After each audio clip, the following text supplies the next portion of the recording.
Morning. On May 19th, 1981, I met Jim. Jim was a member of the Los Angeles County Sheriff's Department.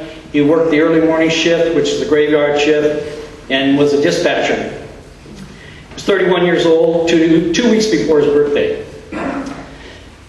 And I was 31, brand new sergeant, walked in the dispatch center, and Jim, in his nice, smooth voice, says, "I didn't know they let Explorer Scouts wear sheriff's sergeant's chevrons."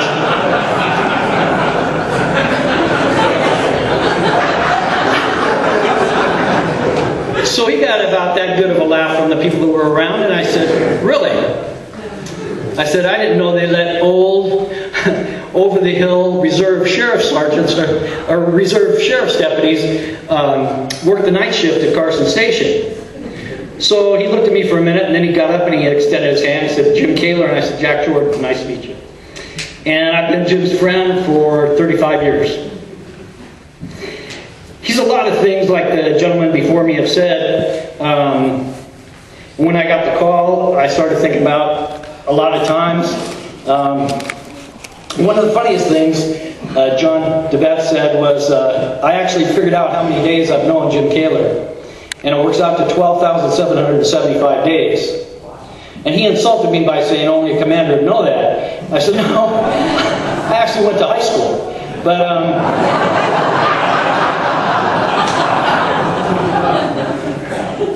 Jim did some remarkably amazing things, both on the job and off the job. And when you get to know somebody as well as I got to know Jim, you learn a lot about them. Jim gave me the honor of meeting his mom and dad, Kate and Jack, and his brother Philip. One night we were out, I think it was his birthday. Jim had a funny way of inviting you to something. He'd basically tell you what the problem was, and then he'd invite you to go along. And so one night we were getting off work, and he said, "Hey, today is the second Tuesday of the week, so you got to take me out." I said, "Oh, okay." So we ended up somewhere down in Orange County, and finally he said, "Hey, make a left, make a right, make a left." And I said, "Oh, okay, where are we?" And he said, "Oh, we're going to go to my folks' house." I said, "Okay." And so we walk in, and it's 10:30 at night or something, and met his dad, Jack, and his mom, Kate, and they introduced us, and his mother said, "Would you guys like something to drink?" And I said, "Oh, yes, ma'am, thank you." And he said, "Yeah, Mom, I would too." And she goes, "Not for you, never for you." So a little bit later, Philip came in, and I got to meet him. And from that day on, I've met the entire family, and I've gone through different stages with Jim. One day I was at work. I was a lieutenant at the time, and I got called in the captain's office, and they said, "Hey, the sergeant's retiring, and I got good news and bad news." I said, "Okay, give me the bad news." He says, "Well, you're going to take over auto theft too." And I said, "Oh, that's good news for me." I knew the guys, good team and all that. And he said, "Well, the sergeant's retiring, and I got a list here, take a look at it." So I said, "Okay." So there were 10 names on this list of sergeant applicants for the job. And he goes, "Do you know any of these guys?" I said, "I know most of them." And I said, 4 of them could really do the job well. They're good street cops, they're good detectives, and they get along with people, and they'll do a good job for you." But I said, "I've got one that I would pick if, now that you're telling me I'm in charge, do I get to pick?" He says, "Yeah." And I said, he says, "Who's that?" And I said, "Jim Kaylor." He says, "Why Kaylor?" And I said, "Well, he's a good detective, he's a street cop, and he'll have a gypsy good time while we're doing our job. He works hard and has a good time." And so I brought him over, and then he brought people that admired him, looked up to him, and wanted to go to work for him. And those guys now, 3 of them ended up going to arson explosive. One's a lieutenant of homicide, and one went to the SWAT team. And a lot of it they owe to Jim because A, he recommended them, and B, he tutored them while they were there. He'd call me like at 10:30, 11 o'clock at night, and he'd say, "Jack, it's Jim." And I go, "Hi, Jim." He goes, "You'll never guess who I am." I said, "I won't even try." He goes, so he talked to me for a minute, get me wide awake, and then he said, "Hang on a second, you got to talk to this guy." And then he'd give the phone to these guys that he was out drinking with, and they'd go, "Hey, I'm sorry, Jack, I don't even know you." And I said, "Well, that's all right. it's okay. Then he'd give the phone back and he'd say, Jack, you got to take this guy. He's really good. He's going to do a good job for you. Take him. And over the past 35 years, I've taken a lot of those guys. And he never steered me wrong. He never gave me somebody that he knew or was a friend of his just because he wanted to get him a job. He gave me good advice, and I always appreciated that. So one day we're working on the theft. He comes in. He's all moping around. And I don't have time for mopes. So if you got a bad day, stay at home. And so he comes in. He's moping around. So I give him a couple hours. I say, what's the matter with you anyway? He goes, Jack, I'm really down. I said, what the hell's the matter with you? And he says, Jack, it's my birthday. I said, oh, happy birthday. I told you that this morning. He said, no, I'm 50 years old. I said, so consider the alternative. Who cares? And so he kept going, and he wouldn't let it go. So about 2 o'clock, I said, move out. He goes, where are we going? I said, doesn't matter. No, let's go. So I went to this dive pool beer hall. And he goes, I don't know what I'm going to do. I'm 50 years old. I go, yesterday you were 49. Big deal. And it just made me wonder because it got him and it surprised me about it. And the next thing that he really got involved with was he always talked to me about his children. And his children are about the same age as mine. I have 5 sons, and with 2 and 2, you guys are lucky. And he'd always tell me different things, and he said, hey, you got to go with me tomorrow. I said, okay, what's up? He goes, no, it's important. My daughter's having a baby.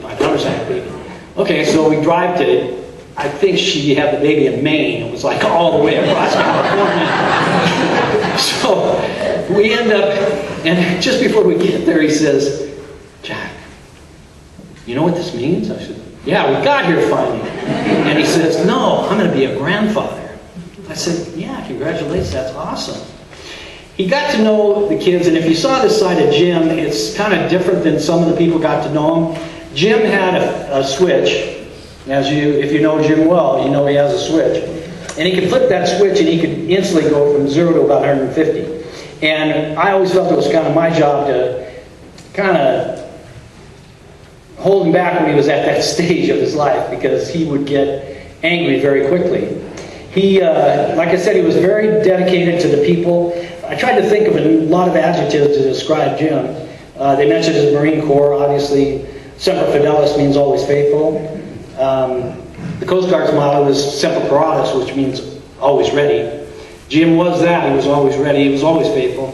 I think of him as a good friend. He's loyal to his family. He's loyal as hell to his friends. He's obviously loyal to the Marine Corps and to Los Angeles County Sheriff's Department. I can truly tell you that the way I was raised, my father told my brothers and myself and my sisters that in life, you only have a few true friends. You have a lot of acquaintances, people that you meet through your work or through military or through school or something, but you can truly say you only have so many friends, and if you're lucky, you can count your friends on one hand. I was born under a lucky star. I can probably count some very, very close, good friends that I've known for many, many, many years. But I've always considered Jim a good friend. I've traveled the United States with Jim. He would drag me to these different places. I remember one time he called me up and he said, hey, will you allow me to go to Florida to teach? We used to teach analytical interviewing. And basically it's detecting deception. It's for interviewing suspects. He did it with the ATF, and then he recommended me, and we had to do it. So he said, you think me and a couple of guys could go? I go, yeah. So we signed it up. It's a week school down. It's actually an instructor school down in Florida. So I okay it. And so then he says, hey, why don't you ask the captain if you can go too? And I said, oh, I don't think he's going to buy it, but I'll ask him. So I asked him. He says, well, I'll let you go. You got to talk to the commander. I was a lieutenant. So you talk to the commander. The commander says, oh, yeah. Well, the chief was one of those guys that there's 2 ways. You can either make a decision to say yes, or you can make a decision to say no, and then you can wait long enough, and then you don't have to make a decision, and that's the way this guy was. And so we were supposed to leave on Friday. Jim left. He called me on Saturday. He goes, dude, you got to get down here. We're on the penthouse on South Beach in Miami, Florida. You're welcome. And so Monday morning at 6 o'clock in the morning, I get an email from the chief, and he says, sure, Jack, go ahead, have a great time, figuring that there's no way I'm going to fly all the way out to Miami, do the flights and all that stuff. And No, he didn't know me very well. So that afternoon I flew into Fort Lauderdale, and Jim and another guy picked us up from Miami. And we go out and we go. Our goal was to go to the the state penitentiary in Florida. And Florida State Penitentiary, and the goal was we would all go in, these classmates, and we were told leave everything at the hotel, go in there, and you would interview all these suspects, and the suspects were told or the prisoners, either tell a lie, tell half a lie, or tell the truth. And we don't know, and then you guys in the class figured out what they're telling you. So we get to the prison, and Jim says, okay, let's go. And the woman says, do you have your ID? And I said, no. And Jim goes, why? I said, because you told me to leave everything in the hotel. And I said, I left everything in the hotel. He goes, what are we going to do? Because it was a long drive to the penitentiary. I said, don't worry about it, we'll figure it out. I said, let me see your wallet. So in his wallet, from 1968, was his Marine Corps ID card. And at that time, his hair was about the color of my boots, and so was mine. And by the time we were there at the penitentiary, his hair had turned about the color of mine now. So I grabbed the ID, and he goes, Jack, I didn't go to work. I said, yes, it will. So he goes to the front, he goes in, and I get about 8 people behind, and I go in, and I give this 35-year-old identification card from Jim Kaylor as my ID card to get in the Florida State Penitentiary. And I got in.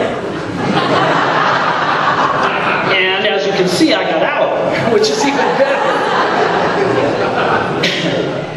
That night we went to a place called Club 54, which is a nightclub in New York that was started in the 70s. And all these wild people go there, and it's supposed to be a big thing to go. And so Jim says, you want to go? I said, sure. So we get there, and there's these ropes that line around the block, and there's this big long line of people to get in there. So I said, let me see. So I walked back to one of the guys from Louisiana, and I was talking to him.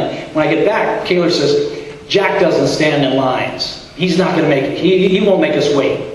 I look at him like, I'm not a genie. So I walk up to the guy at the gate, or at the rope, and I said some things, and he goes, okay. So I get 8 guys, and we all go in the club.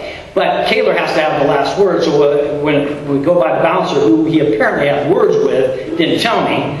And so as we walk in, and he just gets his foot in the door, he turns around to the guy and says, I told you he'd get us in here. And I go, God, shut up. So we walk in, and I see Jim, and like I said, I know the switch when he flips the switch, and I see Jim, and he's talking, I think, to Dennis Rodman. And this guy is 6'9" or 6'11". He's a big guy. And he's a little taller because he's got high heels on, and he's got a wedding dress on. And I realize I'm in a chapel, so I'll keep it clean, but he's got a wedding dress on, and Kaylor is like this to him. And so I was like, what the heck? And so as I walk up, the guy is accusing Jim of stepping on his feet. And Jim's response was, I'm sorry, sweetheart, I didn't see you standing there.